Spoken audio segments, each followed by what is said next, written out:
नमस्कार दोस्तों, स्वागत है आपका सोनू कुमार क्लासेज में।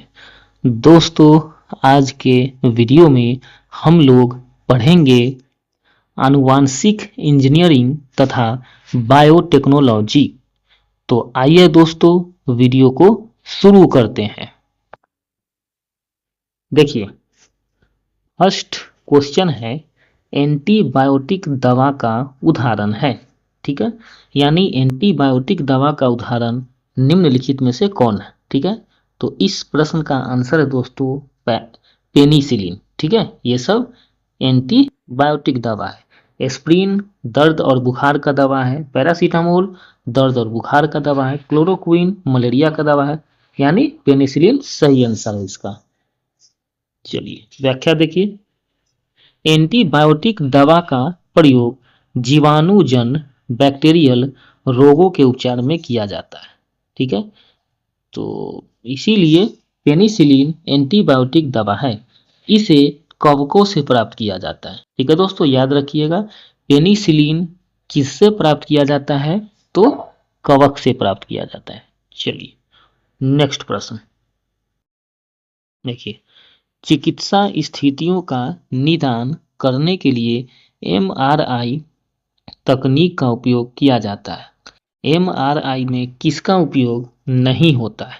ठीक है, तो इस प्रश्न का आंसर है दोस्तों ये ई हो जाएगा, उपर्युक्त में से कोई नहीं या उपर्युक्त में से एक से अधिक।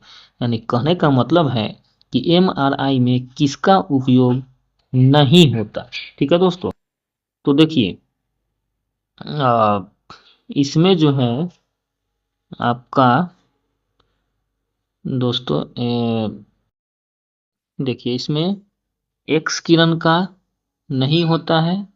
ठीक है, और ये गामा किरण का नहीं होता। ठीक है दोस्तों, यानी एक से ज्यादा आंसर जो है सही है। ठीक है, इसीलिए इस प्रश्न का आंसर ये ई हो गया है। ठीक है, इसका व्याख्या देखिए,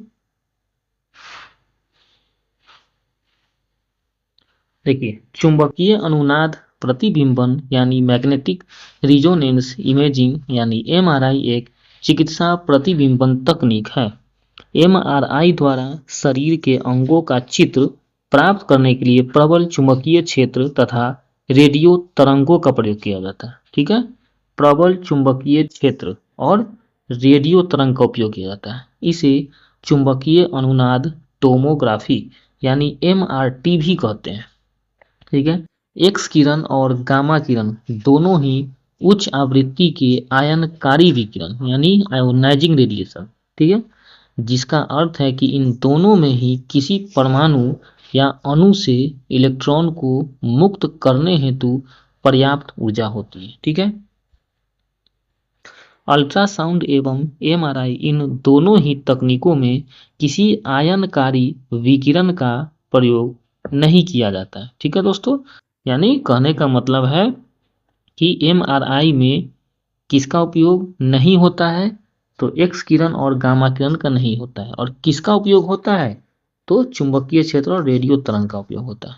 चलिए नेक्स्ट, निम्नलिखित में से कौन प्रतिजैविक औषधि है, यानी एंटीबायोटिक कौन है इसमें, तो ये है दोस्तों क्लोराम्फेनिकोल और ये सल्फागुआनिडीन। ठीक है दोस्तों, देखिए ये जो है सो नहीं है, एस्प्रिन तो दर्द बुखार ये सब का दवा है। चलिए नेक्स्ट इसका व्याख्या देखिए, क्लोराम्फेनिकोल एक प्रतिजैविक औषधि है जिसका उपयोग बैक्टीरियल इन्फेक्शन के उपचार में किया जाता है। सल्फागुआनिडीन एक प्रकार का सल्फोनामाइड एंटीबायोटिक है जो जीवाणुरोधी एजेंट के रूप में कार्य करता है। इस प्रकार इस प्रश्न के लिए एक से अधिक विकल्प सही है। चलिए नेक्स्ट देखिए, किस वैज्ञानिक या चिकित्सक ने पहली बार टीकाकरण की शुरुआत की थी, तो एडवर्ड जेनर। व्याख्या देखिए, एडवर्ड जेनर ने 1796 ईस्वी में सर्वप्रथम टीकाकरण की शुरुआत की थी। ठीक है, चलिए नेक्स्ट, कच्चे फलों को कृत्रिम रूप से पकाने के लिए प्रयोग में लाई जाने वाली गैस का क्या नाम है?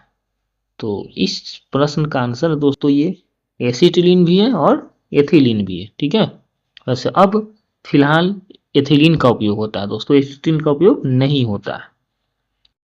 व्याख्या देखिए, फलों को पकाने में एसिटिलीन और एथिलीन दोनों गैसों का प्रयोग किया जाता है।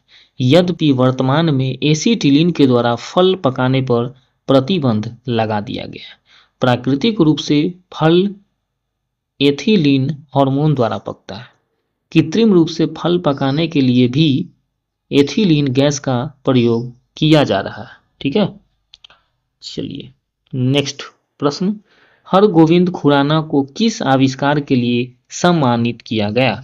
तो इसका आंसर है दोस्तों जीन के संश्लेषण के लिए। ठीक है, चलिए इसका व्याख्या देखिए, हरगोविंद खुराना को जीन संश्लेषण के लिए वर्ष 1968 में चिकित्सा का नोबेल पुरस्कार दिया गया। ठीक है, उन्होंने अपनी खोज से आनुवांशिक कोड की व्याख्या की। ठीक है, और प्रोटीन संश्लेषण में इसकी भूमिका का पता लगाया। ठीक है, उन्होंने अपनी खोज से आनुवांशिक कोड की व्याख्या की और प्रोटीन संश्लेषण में इसकी भूमिका का पता लगाया।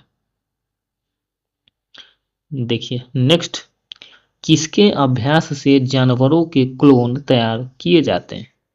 तो जैव प्रौद्योगिकी। ठीक है, देखिए जैव प्रौद्योगिकी जीव विज्ञान पर आधारित प्रौद्योगिकी। जैव प्रौद्योगिकी उन प्रौद्योगिकियों और उत्पादों को विकसित करने के लिए सेलुलर और जैव आणविक प्रक्रियाओं का उपयोग करती है जो हमारे जीवन और पृथ्वी के स्वास्थ्य को बेहतर बनाने में मदद करते हैं।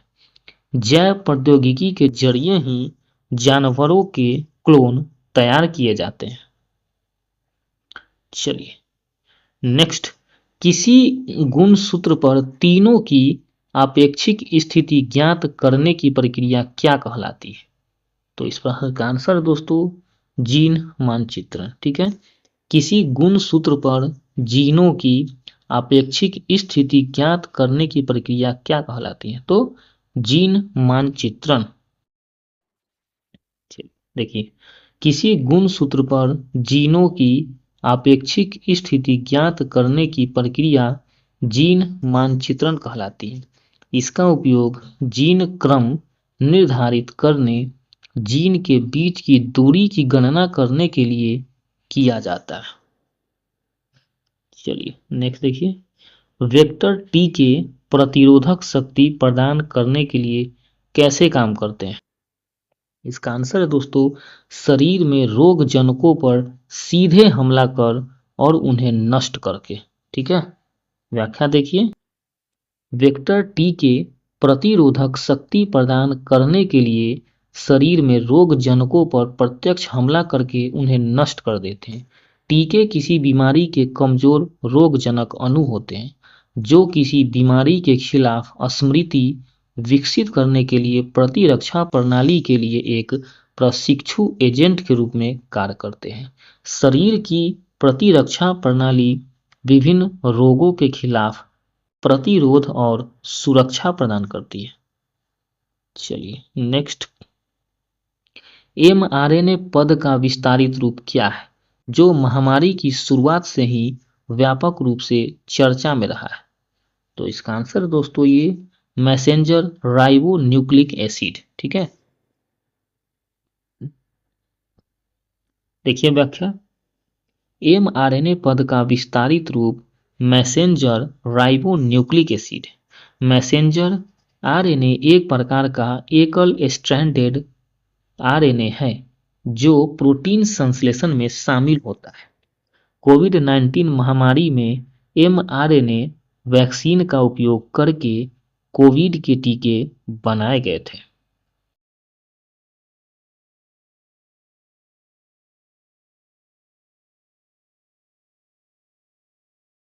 तो दोस्तों इस तरह से आज के वीडियो में हम लोगों ने पढ़ा आनुवांशिक इंजीनियरिंग तथा बायोटेक्नोलॉजी। तो दोस्तों मिलते हैं फिर अगले वीडियो में, तब तक के लिए जय हिंद जय भारत।